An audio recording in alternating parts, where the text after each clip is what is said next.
My name's Yuri, and I'm a piano player.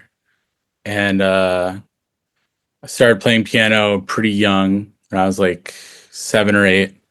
Friend's dad gave me lessons, and he's like a boogie woogie blues, jazz, and the Beatles guy. So that was like really the kind of like pop jazz piano that I sort of started playing. And grew up in the East Village in downtown Manhattan. And somehow my mom fit an upright piano in this like tiny East Village, like tenement, 600 square foot apartment. And my neighbors hated it. And, growing up in New York and also just, I think because of my age, like hip hop was really the kind of music that felt most alive to me. So I went to like a lot of like downtown hardcore punk shows at weird venues like in Tompkins Square Park and at ABC No Rio. And that was like, I was really interested by the dynamics of those scenes and how a lot of hardcore punk like operated and related to space and related to community. But the music that felt most alive and vital to me was always hip hop. And I think that started with like, someone played me Dead Prez's Get Free at summer camp, and that really kind of blew my world open. And I listened to that album pretty nonstop. And then got into Black Star and Mos Def and Quali, and opened up like Raucous for me, and Def Jux also was happening in New York around that time. I remember going to like Def Jux showcases, Stones Throw showcases, seeing Madlib play the drums, and just like a lot of the stuff that I was sitting in, like jazz bands at school, and music I was hearing around me like really pointed in that direction. And so I went to school in Ohio, this little spot called Oberlin, and did hip hop radio there, and fell in with a lot of people making like experimental music and playing with computers to make music, and got really in love with an SP 303, which is like this old sampler that Mad Villainy was made on. And at that time, and still I think Mad Villainy remains like the second, maybe like after Get Free, like really important album that kind of breaks my brain in terms of what music can be. And I come back to New York. I start working at this club in Brooklyn called Southpaw, and I'm just like the door guy there, but it's on the border with Crown Heights. And so it just gets like a pretty incredible cast of rappers both attending and playing there. So Mm. like Black Moon did enter the stage start to finish there. Jean Grey would come a lot. Pharoah Monch would come a lot. Sean Price was and remains one of my favorite rappers of all time, who would play there a lot with Ruck, and they would do Helter Skelter stuff. Boot Camp Click, that whole Brooklyn scene of hip hop was really alive and vibrant there. And then also, we hosted at that time, it was like, maybe like 2013, things like Action Bronson, Kendrick Lamar's first East Coast show, some of the Mm. independent rap like Das Racist that was coming up in New York at that time. And so, oh man, I just saw it go up. My mother-in-law is calling me. She's my accountant. She's working on my taxes. She can Huh. wait a minute, but this is a loaded Do day in you terms of do you taxes. wanna do you wanna take the taxes No, situation no, and dude, jump back? it's fine. Like I'm happy to talk for like another 20 and then hit her back. We're Uh, deep in hip hop here. Deep in it. And so like, my one of my best friends who now lives down the street from me in Philly, this dude Clarence, would book the club, and like we would sit down with rappers before their show and like play them my beats. And he was like really an advocate, like not quite a manager, but just like an advocate for my music and connecting it with people and getting it heard. And so in that time, like did tracks with like Ab Soul, with like Big Baby Gandhi, Nitty Scott, this dude YC the Cynic, just like a lot of people who were passing through this club You and were doing making. tracks with Absol at that time? Yeah, I have a track with Oh, nice. Ab-Soul and Nitty Scott that has this really good Marvin Gaye sample in it. What happened to They- Absol? Do you know? What's he doing these days? we never had like the kind of personal relationship where I would have a clue what was going on with him. But He was he just great. I loved him back then. oh, I love his pen deeply. I mean, I know he does a lot of writing, and I've always considered him kind of like one of the writers of the TDE crew. But yeah, that whole crew was really tight with Nitty Scott. And so I gave her the record, and she got Absol on it. But that was I also wound up falling in with this rap group from Philly called Chitty Bang at that time. Yeah, I know Um, that. and hanging out in the studio at Germano Studios while they were kind of making Peanut Butter and Swelly, and like, the cover of that mixtape we shot at my house, and they were new to New York, so I showed them around and took them to this club and like helped connect the dots for them, and they took me into the studio and just let me sort of sit there and watch a record getting made. Chidera and his brother and Noah, who went by Zafoon Jones at the time, and Noah and I got really close, and he's from the neighborhood in Philly that I live in now, and he would always talk about how much he loved this part of Philadelphia. And yeah, they just really like connected me with their manager, and I got a session with this other Philadelphia rapper coming up, this dude Dave. Made a track with him that he really, you know, uh, got on his first album, and that was like a kind of the high water mark of me in music was this track with Little Dicky and Brendan Urie on it. And I really thought like I had broken through some kind of resistance and would be at a point to really make a life in music. But I think for whatever reason, I wasn't able to parlay that into like a more significant amount of sessions, or like, I think partly because Dave's album was put out really independently. I wasn't necessarily plugged into like any of the rooms that I was trying to get into to help people make records. So I got an opportunity to sell the royalty stream from that album for Ethereum, which I took in 2021. And at that time, I was working at Universal doing like e-commerce logistics for them. The whole time I'd been doing all this music, I also had this side gig of working with brands in New York to help their e-commerce operations. So Willie Chavaria was the first one that really put me on, and then I went to this company called Everlane, and then I went to UMG. And at UMG they really like put me, I managed all the stores that were in labels based on the East Coast. So all of Def Jam's roster, all of Republic's roster, all of Bravado, which is like a merchandising rights company that does like the Grateful Dead and Bob Marley and a whole bunch of like other sort of like, not the Dead, they do the Stones.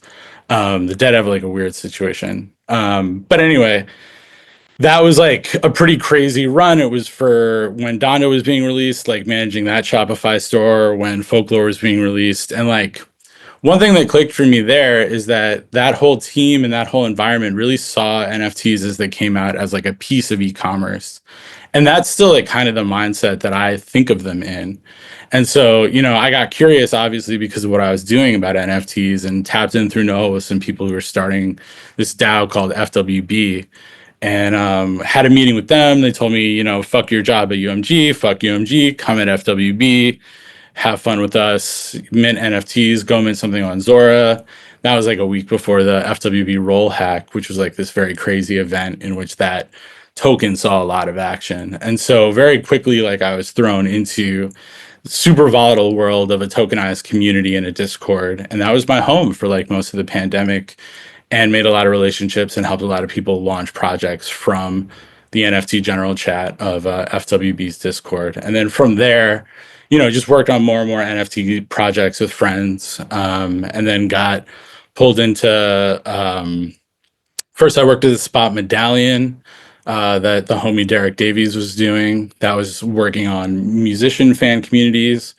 Then I worked a little bit at Party DAO, working on their Discord with them, and then got pulled into Zora, where I was for about a year and a half. And when I got pulled into Zora, they were just dropping like James Jean's Fragments drop, which was this big, beautiful drop with this incredible artist from the West Coast who had just come off of doing the poster for Everything Everywhere All at Once, and just was able to like sort of help the back of house of that project get organized and get launched, and interface between a few different teams in a way that was really successful.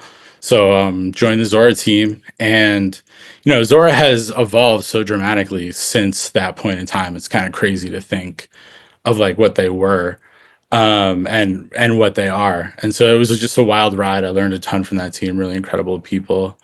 And then I was let go, like I think like almost 2 years ago now. And pretty immediately when I was let go, I just like hit the ground running with tokens. That was when Degen had just come out, and Hire had come out, and Joy had come out. And my friend Sirsu was thinking about putting out a token. He put out this token 747 Crash. He was actually at my crib when my wife's water broke and my daughter was born. I was laid off from Zora right before my daughter was Hmm. born. And so it was like a lot of pressure to like do something. And I jumped into this community and just helped out a lot with the project, and was really taken by this token's ability to sort of unite a group of artists together to do incredible work. Jamie Cornelia did a lot of beautiful stuff.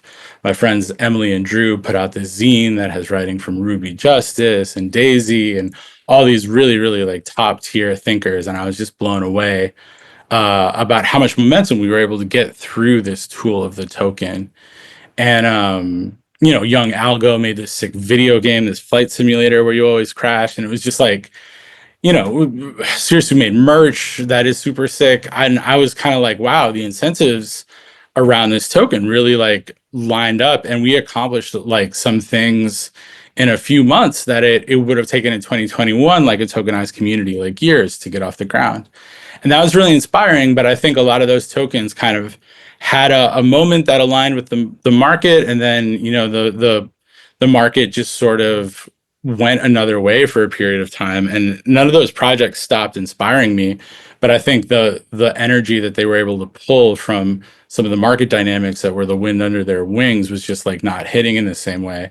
And I felt like I was understanding things at a faster and faster and deeper rate with all these different perspectives on the space that I've been accumulating since 2021. And so I started this blog called InPublic.fun, and I was really encouraged to do it by this When did really you good friend. when Yeah. did you start when did you start the blog about? I would say like about a year ago. Okay. Had you written before that or not too much? I mean, I'd written, like I'd been a jerk on Twitter a lot. And actually, it was at Zora. I started writing like these memos. There's this Coinbase format that comes, I think it comes from Balaji, that is like, it's called the meme in the memo. And it's like, if you have like a really strongly held idea or change or like, shift that you want to try and have instituted, the right way to go about it is to construct both a meme around it. So that's like a really fast way to absorb it. And then like maybe a longer form, couple pages really going into depth about how you feel about it. And I had done a couple of those at Zora that were really deeply and well received. And everyone was like, yo, you got to write more. You got to write more. And I was like, yeah, I'll get to it. Like when I'm done with the 100 other things that I'm trying to do right now. And so I had this beat where I had the time, and my friend CY was like, you should really go for this. And like, I'll hook you up with this grant if you just go hard on writing. And so I did, and I built this site that wrapped a Zora contract into like a blog. So it presents like a blog, but if you know how NFTs work, you can comment and mint a copy of the post as a PDF. And I think enough things have changed at Zora that like this maintaining the site has been really hard with a deprecated version of their contract that like supports PDFs and all the and commenting in the way that the site needed it to be. So Right. I've been like writing less in this format because I think publicoffering.fun does a good job of just holding my ideas in a slightly more concise way. But it was a really cool experience, man. We had some great conversations in the comments of there. Like, Cooper would get in there with like someone else who had an opposing viewpoint about music NFTs, and they'd have these really long form, like tens and tens of comments, discussions about some of the stuff we were talking about. And not only that, but a lot of people from the space were like, yo, I want to put stuff up there. So Jonathan Mann, who does Song a Day, put something up about his practice. Latasha put something beautiful up about artwork. Matt Haim from Song Camp put something up. I'm probably forgetting a couple of people who wrote beautiful things. Jihad put something beautiful up. And I was just like, wow, this is great. Like all my favorite writers in the space are putting stuff up here. Conversations are happening, and it was really powerful. And then, that grew and grew. And I think at a certain point, I realized that the blog wasn't going to exist in that form forever because of all the changes happening around the Zora contracts. And so I just looked for another way to kind of like put energy into this system. and I went to Banker and just dropped Public at like midnight one night. Woke up and saw that it got a really warm reception, and I was like, great, this is the excuse I need to like really go hard behind this. And so I knew, like, from following tokens and from working on tokens, the kind of like way to talk about it and the importance of sort of constant communication and updates. And I had some like modest goals that I really wanted to hit. Like, I was like, okay, we're going to rebuild this site in a way that makes sense now. I'm going to use this vehicle as a marketing tool to really get people to pay attention to my writing. And I'm also like, I really want to make merch. I want to make a zine. And I want to build a brand. And so, like, shout out to my friend Chris, who did the design work on the original In Public Fun, and also like DJ Sam, who did all the coding on that. Like, just a 3-person team launched that site, and Chris built like a really beautiful brand identity for In Public. And now, you know, the way it just keeps moving is like, when I was working in music, I always treated brand identity as this kind of afterthought. And I was like, I want to be the kind of musician whose work speaks for itself. And that's like where I want to put my energy. And I really think that was a huge mistake, and that I should have spent more time coming up with a better name and a better presence. And, you know, I made beats under the name Yuri Beats, which before Kenny Beats existed, but it's just like the laziest name you could possibly come up with. And so like now spending some time in tech companies and like seeing what a real marketing and branding push look like, I was like, all right, In Public is going to be a vehicle for basically all my creative output. So next up we have It's Hatch and Crewnex coming, and then from there, like, I'm really interested in seeing what I can do with the brand and music. yeah, it's really interesting. I just want to there's a bunch to go in on there, but I want to double click on just the last thing you said of like sort of this laziness, if you will, around like branding yourself. I mean, Yeah, yeah. I don't really I mean, I like from afar, I see what you've done, and it's like the type of branding that I love. Like, I love the all caps. I love the minimalist simplicity of the, you know, white background, black Thank text, you. all Yeah. caps, Arial, centered, like a couple of guidelines around the content itself, and being able to like keeping it short enough that it can sort of exist as more of like a screenshot essay looking thing, which can then be posted across all the different things rather than like a super long post isn't really, you know, it doesn't accommodate like being able to be shared as an image. It's like all these things I really like, the website I really like, but I do, Thank you. you know, sympathize with or empathize really with what you're saying around like sort of this laziness and around like sort of marketing yourself and like being more thoughtful about certain elements. And I wonder, like, one thing I've sort of realized for myself, which was sort of a surprising realization, was, you know, I've been doing, like we talked, you know, I've been podcasting for 4 or 5 years almost. Started my blog just before that, so same amount of time, but not as consistently writing as podcasting over all the years. And with both of those things, I was like, I would say it sounds like similar to what you're describing, which is like, you know, I'd write a blog, I'd spend a bunch of time.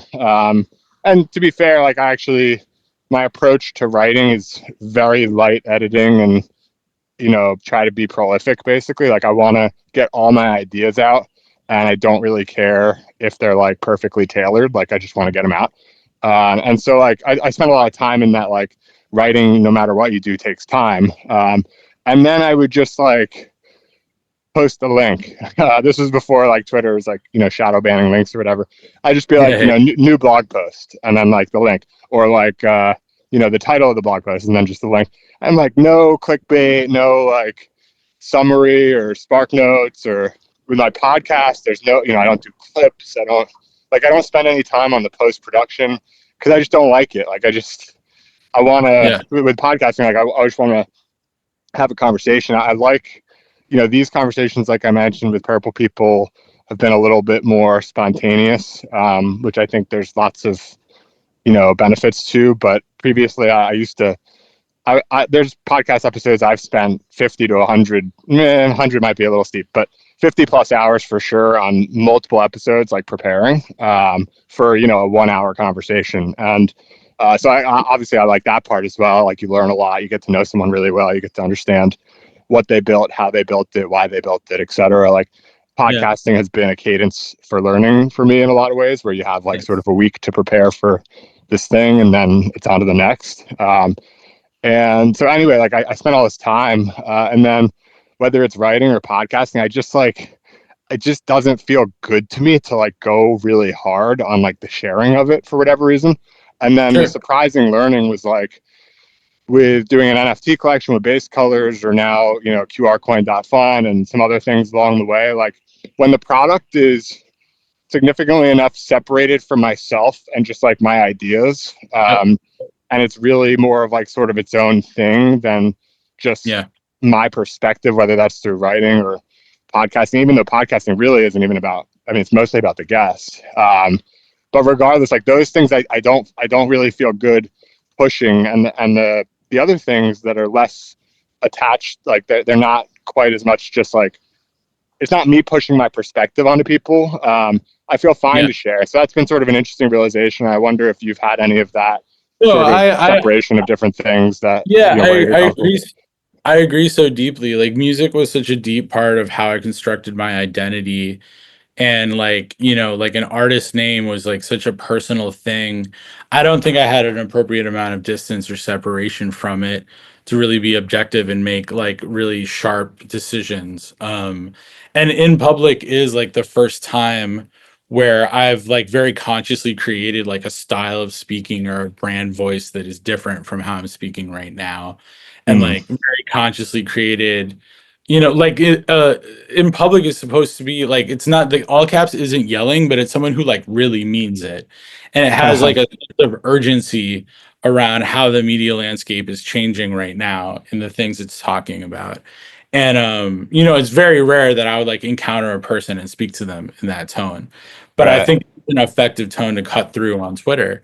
And I think like there's a whole aesthetic to it that's sort of come out of that economy of language that I'm very particular about. And I am like I am a big editor. Like I think like there's a case to be made for both approaches. Like getting stuff out is really hard for me. And so just being like I'm going to get work out in a consistent cadence. I think there's a very good argument to be made for that. And even just like flooding the zone and like keeping stuff out at a regular cadence is a very powerful, you know, like I think so much of how I think about how to be on the internet and command attention comes from Little B.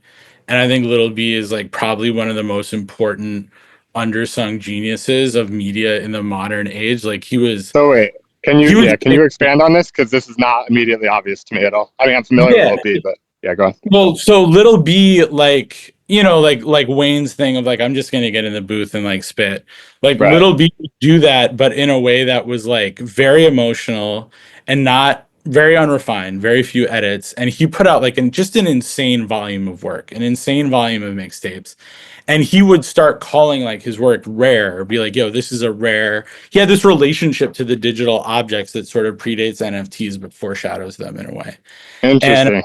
yeah. So like the idea of being based and rare is, you know, they're both like tent poles of Little B's digital identity. And also being like just profoundly emotionally honest. You know, there I don't know if you've seen like the video for I Love You when he's just like crying in the pet shop, or My Arms Are the Brooklyn Bridge, or even Fuck Kevin Durant. Uh, There's like a deep emotional connection to everything he's doing. And so like Little B is definitely like a flood the zone kind of artist. Like, you know, I'm just putting out as much content as fast as I can. And especially with writing, I really like writing something and never putting it out. I like writing something and going back and just taking stuff out, like cutting it down.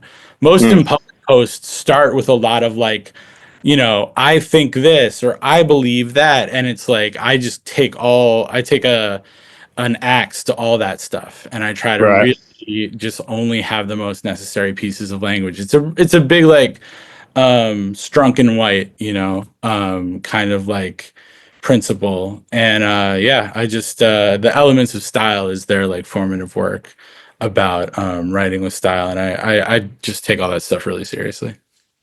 Yeah, it's interesting. I sort of go back and forth. I like different types of writing. So like there's this post by Scott Adams. I don't know if he's like the cartoonist. I don't know if you've heard of this by any chance, but like he basically has this post on like writing. I think I first discovered it from like Naval or something. And it's like, it's a really good short post that's basically on, I think it's called The Day I Became a Better Writer. And it's like zero fluff.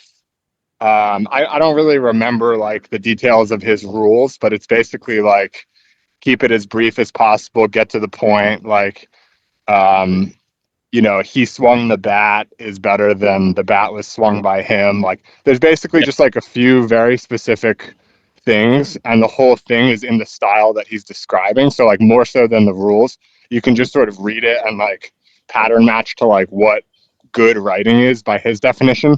And I Mhm. agree with him. I think it's persuasive writing or Yeah. influential writing or efficient business writing. What I don't think it is though is nuanced or high in context or like sort of artistic and creative in like some of those sorts of words. And so like an example of that to me is like Jack Kerouac, who like On the Road is probably one of my Oh, favorite see, books. I Yeah, go fucking hate Jack Kerouac. So now ahead. You we're do. really yes, yeah, yeah, yeah, yeah. I'm just See, like that's the that thing. is a hack. Like, how you just gonna take speed and like right on the floor of a car like you did something, bro? Like Ginsburg thinks you're weak. Like all your homies think your shit is weak. Like go back to playing football, my guy. I love it. I don't know what it is. Like, I mean, it's that's a hot take that I don't know if I'm prepared to like. I'm sorry. Yeah, Yeah, no, I'm sorry to be. I don't. I mean it. I mean it with love. Like obviously he's an important and renowned. No, I mean you're Yeah, totally entitled to dislike yeah. someone, and we can sort of agree to disagree on certain things. Well, But I just basically, think like yeah, go. sorry, yeah, I don't I hate to interrupt you, No, no, please. go. No, no, go. I just think like in especially in the web3 space, like creativity for creativity's sake when you're not really saying anything is really overemphasized. And I think clarity and like concrete ideas underlying expression is extremely undervalued. And so like these aren't just attention markets, they're also conviction markets. And so I might not be able to command attention better than other people, but I can like mean what I'm saying better than most people. And so I take like clarity in writing and conviction in writing as like the things that I'm going to personally lean into because I know I have edge there. Mm, Um whereas like something that is like a more expansive, contemplative, self-referential text like a Kerouac that is almost about like giving up on meaning in some kind of like concrete way. Like to me, like Ginsberg goes super hard, Whitman goes super hard. I'm a big Franco Harris stan, you know. Bernstein, even like language poetry is really great to me. Um John Ashbery really goes hard to me. But I think like especially in Web3, there's sort of like this corporate version of creativity that we get served and people regurgitate it, and it's a very like lazy man's low conviction version of creativity to me. And everybody, like the way people talked about art in 2021, 2022, this kind of like all art is good. This is my feeling, so it has to be. It's like how you talk to a child about art. And while there's something to be said for not like boxing yourself in and accessing those things in our inner life, I also think we have an obligation to the work to say what we mean and mean what we say. And a lot of what In Public was about was just seeing a lot of dishonesty in this space and people being dishonest. I mean, especially in meme coins, as I'm sure we've both seen, but even like the way a lot of these projects talk about themselves feels fundamentally dishonest to me. And so one of the slogans we started In Public with when the coin launch was like, maybe it would help if everyone in crypto just said one honest thing. Like it doesn't have to mm. be the deepest thing, but can y'all just say one honest thing? Like so many people are on Twitter all day, like hyping their project or hyping their thing. And a lot of it seems like a kind of dishonesty with themselves about the reality of what they're doing. And I think the internet and computers are dangerous in that way, that it's easy to, because you're disembodied and because you're kind of flowing through these very intense incentive structures and, currents of attention. you get a lot of fluff. And yeah, I would love to see, there's a lot of like meta discourse about Web3 marketing, but I would like to see the brands that I love uh don't lie. That's really what it comes down to for me. And so Well, that's what so I'm looking for in Web3. so can I like with Kerouac, for example, I don't want to go too deep on this, No, but go there's hard, just bro. Like it's yeah, yeah. love. Like But it's love. so Come I at think me. Yeah. that I think like he's sort of, to me it's similar to Lil B, like just going and Mhm. putting his Yeah. emotions on the table and Yeah. publishing the work like for like I'm not, I wasn't, I know Lil B, like I said, but I'm not like super familiar with him. Like I'm a little more familiar with Juice World, who is someone who comes to mind. I don't know, how into or not into him you are, but if I'm not, like aware of the cover of the Sting song he did. Yeah. regardless of anything else, his output, I think he died, unfortunately. I think he's 21 or something, 20, something like Right. that, like very young.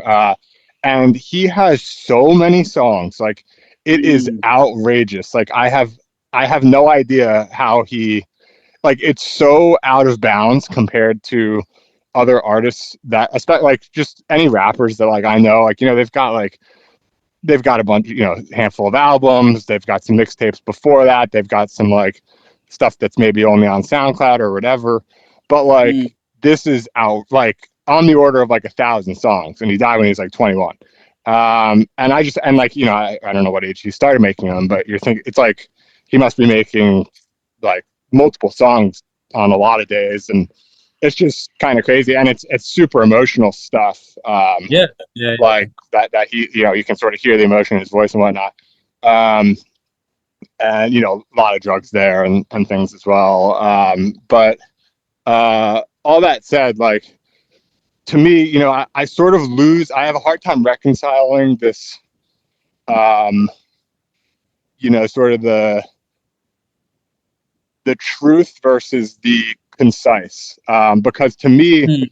part of Yeah. the reason for context, part of the reason for, and like maybe we can detach from Kerouac a little bit, because like he comes with other elements that maybe are not, like maybe sort of you can not like certain elements but still like one or something. And so the element Sure. that Sure. I'm specifically calling out is like I jump on my computer, I open a blank document, and I write, and I don't edit. And when I get to the end, maybe I'll give it a once through and change a couple things here and there, delete a section here or whatever. Probably not adding anything, probably not changing anything too fundamental, and let it rip. And to me, that is like that's going to be honest, because it's like it's just kind Mhm. of stream of consciousness versus the Scott Adams type thing that I mentioned earlier, or Sure. something Sure. that's a lot more, like a Paul Graham post, if you're familiar with, like Sure. some of Yeah. his Yeah. stuff's like highly edited. He talks about how many, how his, like I've seen he's posted like a first draft versus a final draft, and there's like actually 10% of words in common Sure. or something, like the whole thing changes.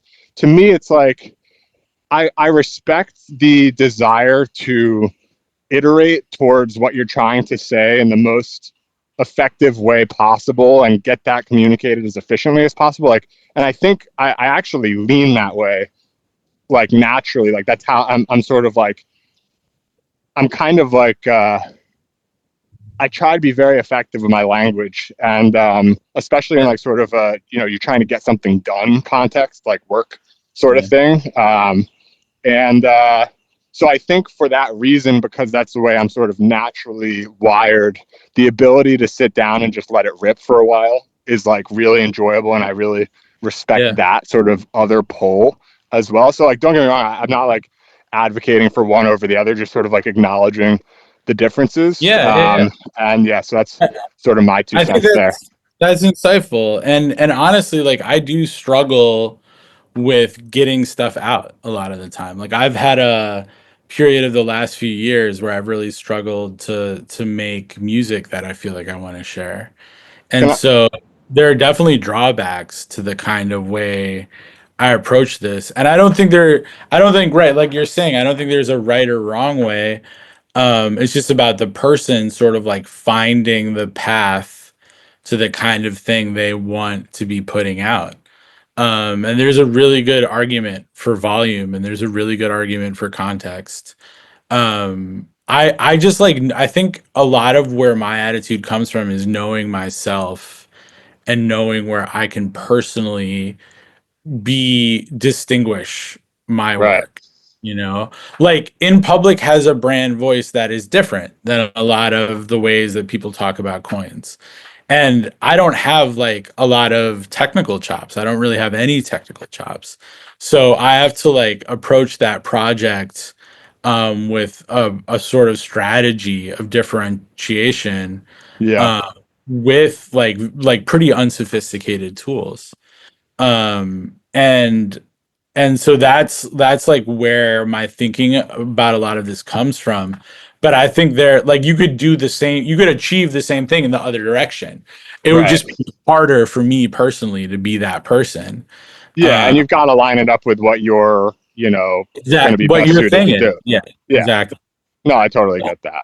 And I So I think think, that, that I mean, yeah. you could just to pull off of that, you could really, a lot of like the way Web3 or like crypto is being built right now is a lot of pattern matching and a lot of people like seeing something work and copying it. And I Mm, think like the problem with that, while you can make money that way, you can do a lot of great things that way, but you start to lose track of like a sense of personal vision and a sense of like personal brand identity, and maybe even like your own personal values. And so, something that's important to me building a project is that it aligns with some kind of internal modality that I feel like strongly about. And like, I mean, you were there for this too. Like, anybody who lived through like the 10K PFP animal with a adjective alliteration moment and like saw all these people being like, yeah, I really think Lazy Lions is like, this is the art, man, this is the art, and it's going to change the game. And like, two slurp juices, man, that'll make like both of your apes like transform into this other shit. Like, all those people are still here and still walk among us with a straight face and like act like they know something about how this space functions. And I think that's why people don't take what we do seriously, and they don't take, the people who build something they believe in seriously, because we allow for that kind of dishonesty and laughable fraudulence just to exist in our cohort. And so, I think if we really want to break through to a wider audience, people have to start reckoning with that and start sort of, if not overtly speaking against it, trying to behave in a way that is a point of contrast to it. yeah, I mean, I think any technology, generalizing a bit, but most technologies can be used like for good or bad. And with crypto, what's I think happened is like, um, that nothing different in that sense. You can use crypto for good things. You can use crypto to do like terrible crimes and whatnot, and everything in between. And the thing about it though is it's just like crypto has the potential to fundamentally change the way that like money works and value exchange and all of these different things. And it's like sort of kind of at the root of everything. And so it's just so powerful that you see these sort of like spikes of different things in different directions. And it's like a super high stakes game basically that's very visible and very fast, and attention can go crazy for certain things. And I don't know, I sort of I've seen stuff that I haven't liked in crypto, since I've sort of gotten involved really slightly in like 2016, 2017, and more seriously in like 2019.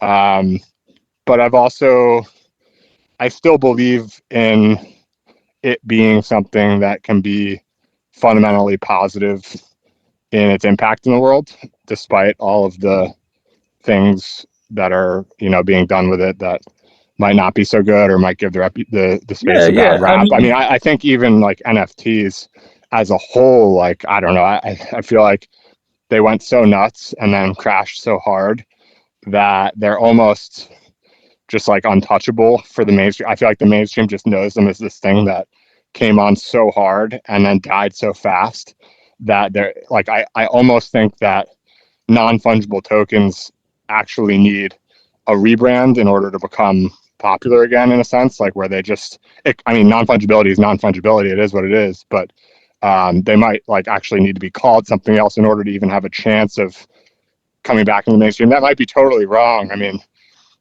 other things have come and gone too, and then been able to reemerge. But I think that's where that was the thing that like seems to have expanded the furthest. I mean, from what you were describing with Universal and everything, like that expanded so far into the mainstream for a relatively short period of time and then fell off a cliff. And I still think like non-fungible tokens are heavily underrated compared to fungible tokens, which have obviously been all the rage with meme coins and whatnot over the last couple of years.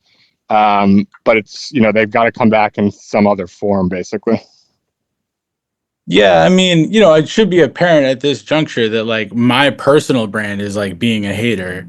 And I'm still in Web3. Like I'm still in crypto. I still build with these tools and I do my best to contribute to the ecosystem. So I think that on its own, right, is a demonstration of a sort of belief that there is potential here. Yeah. But I like the way I approach a lot of this stuff. There just seems to be not enough ethical hating going on, and I'm not out to. I think it's important to not like want to discourage people from building or not try to attack people personally or discourage like on a personal level, people from participating. But I do think that we need like editing in terms of like the projects that get released into this space, and we need criticism, and like I think criticism has fallen out of sort of favor as a load bearing component of a cultural ecosystem, but there's a pretty glaring absence of it.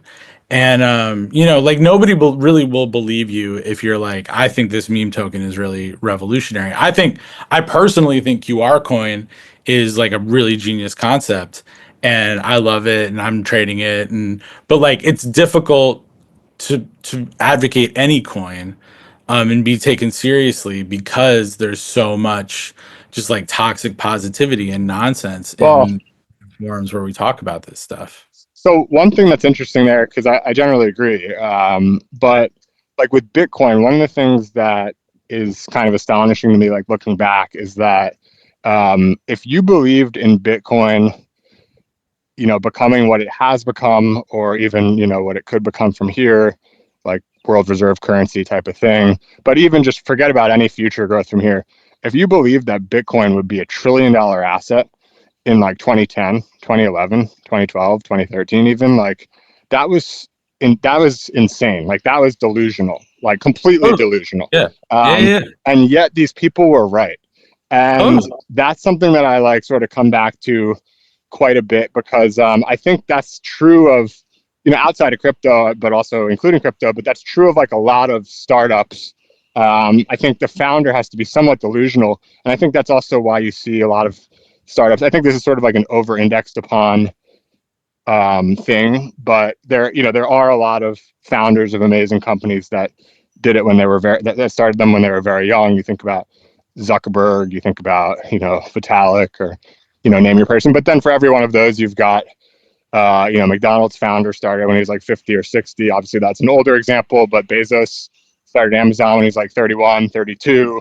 Anatoly started Solana in his 40s after like, a decade plus and like sort of a normal corporate job. I think it's Qualcomm. So like there's always like sort of a counter case, but there are lots of examples of these people doing these really successful companies really young. And I think it's because you can sort of preserve this ignorance and delusional perspective that you can do this thing that you sort of naturally get, it gets sort of beaten out of you as you get more sort of meshed into the world. Like you can't go and you're not going to go build that massive thing. Like you can't change things that much or whatever.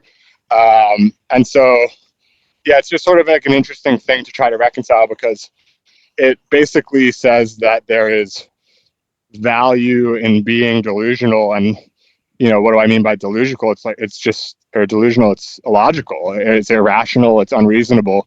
And these are all things like I like to consider myself a very logical and reasonable person. But the thing sort of has like it's like a circular loop, like sort of it sort of comes back in a circle because like it's actually logical. Like the sort of thing when you do all of that logic is like, it's logical to be illogical is basically the outcome of that. And that's kind of like hard to deal with. But to your point, like the projects that are out today that are going to be huge, the people who are saying that they will be, or even that they could be, I mean, I think that it could be is a non-delusional. I think that's reasonable. But the people who are early days saying Bitcoin could be $1 trillion asset, fine. But that it will be, totally nuts, like totally insane, and yet correct. So I don't know if you have any thoughts on that. Yeah, I mean, the first thing, if you want to be data driven about it, is that for all of those examples, there are so many counterexamples that we simply just don't hear about, of contemporaries of all those things that did not succeed. Yeah. Um, and so, it's sort of like a false, the success stories are high visibility, the failures less so. So there is Right. sort of a false reporting dynamic there. But I would also say that like a lot of these things that are successful, had more going for them than simply like a blind belief that number would go up. I think a lot of people were really taken by the Bitcoin white paper.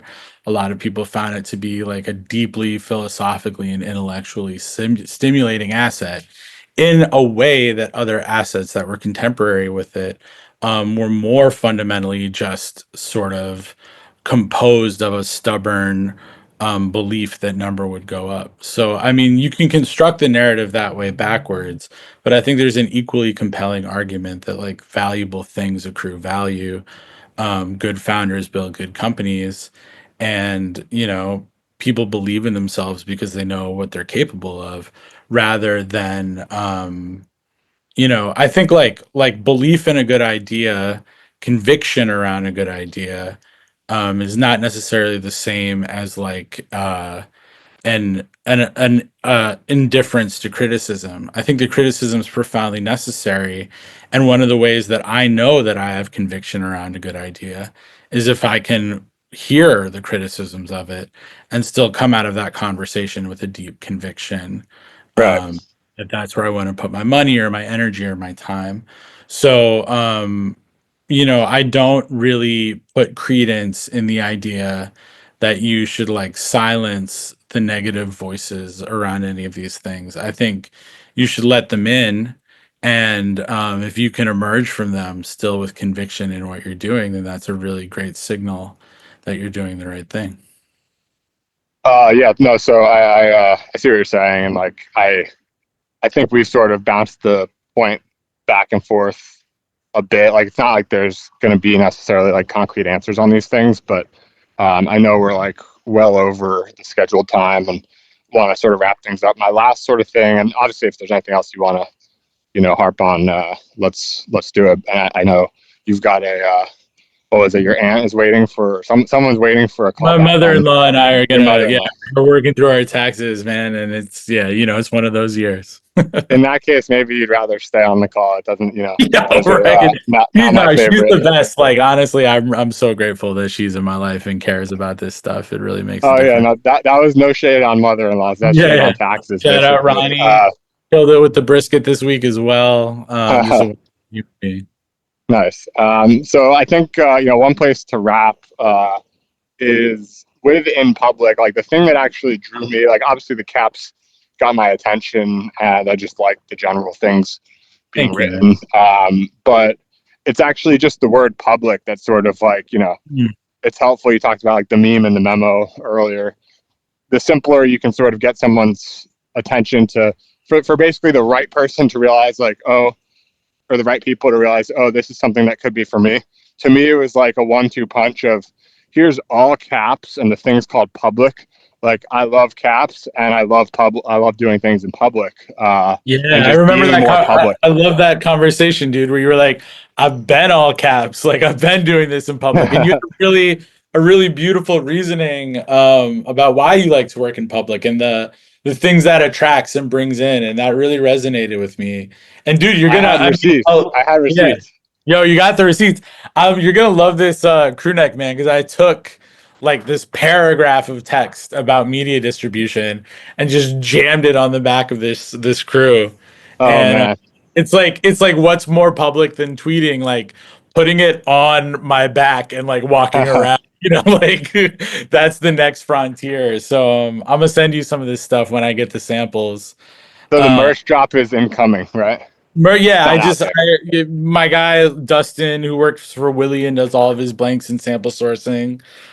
We just locked in the final proofs, and you know, the problem with merch is that timelines are always so weird. So I'm not doing a lot of like public promising on this Right. because it's quite possible that like we were very particular with the blanks we wanted to use. We could get pushed back a month or two, and there's just very little recourse. We're not a big enough account to like really tell the printer like what to do. So Right. my hope is that we'll have these in time for FarCon, but maybe more like NFT NYC. I want to give a bunch out in person to just people who've been supporting. But yeah, man, I mean, like for me, this is you know, this is the first brand that I've built that I feel really strongly about, and you know, I want to. I'm like interested in what releasing music under this brand looks like. I'm really organizing a lot of creative practices around the lessons from like this exercise, and it's definitely challenged the hater in me. You know, like I definitely think one of the things I'm so grateful for is crypto is this place where people really push back on that, and there is a great premium put on optimism. And that's always been interesting to me about it, and that's always been an interesting counter thinking to sort of my natural inclinations. So yeah, man, I love that the project resonated with you. I love your project. And I feel like there's a sort of a moment. It's funny that it's happening in March again, of just like projects that are thinking similarly about how they can push things forward. I'm like almost like I need to drop a project every March because last was like Crash, Higher, Enjoy, Imagine, and like this March is like, you know, your project, this project. Like there are a couple others popping up that I can't think of right now that are really sick. Some of the stuff A Town is doing, some of the stuff Taylor is doing. So like I don't know, maybe there's something magic about March and dropping projects. We'll see.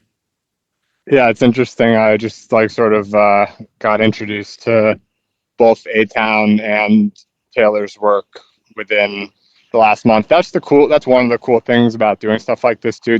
I mean, to use your thing, like doing things in public is like, Exactly. the internet is just this insanely powerful magnet. And, or like, you know, it's a place where you can put out your magnet or whatever. And like, you know, there's people like at the extremes of, you know, an Elon Musk where his magnet is just like it's the most powerful magnet in the world. It just attracts everything from everywhere, and so you get, you know, the most quality people in the world will follow his account, but they're in the mix with millions, tens of millions, hundreds of millions of like just sort of like, you know, people who are not adding much value or contributing to Sure. the conversation or anything on the internet, basically like low quality people and malicious people and all the likes.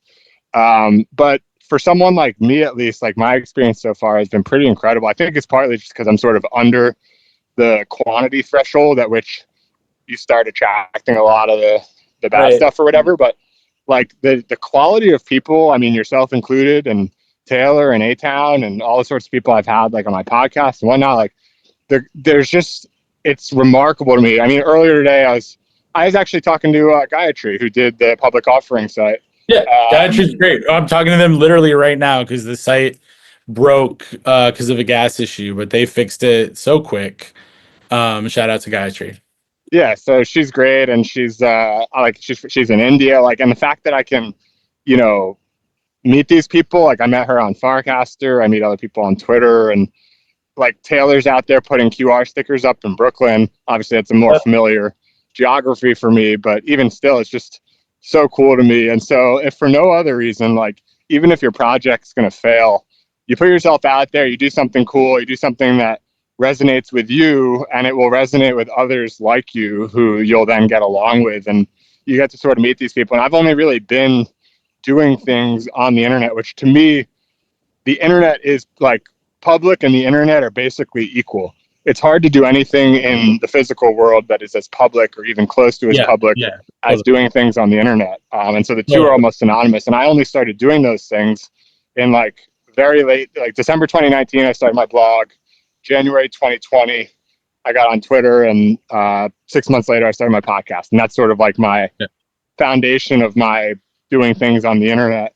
And so it's like, all of these people I've been able to sort of meet and see their projects, and they see my stuff, and, resonating back and forth in like 5 years is like crazy to me. It's like, what happens 25 years in? Like, what does this all build into? And most of my friends from like, school and whatnot, like they're not doing this. And it's nothing against anyone. They're just, they're not doing stuff in public in terms of doing things on the internet. They're in they're in Yeah. closed social environments on Instagram or Snapchat or whatever, where there's no discoverability. You know what I mean? And so, yeah, it's just super cool, and you get to make conversations like this happen. So, And if you do something and it fails and people hate on it, good. Now you're more prepared for the next thing you do. yeah, fail Jake, better man, next it's a time. pleasure, dude. I'll talk to you later, dude. Take care. All right, awesome, man. Have a good one. Bye bye.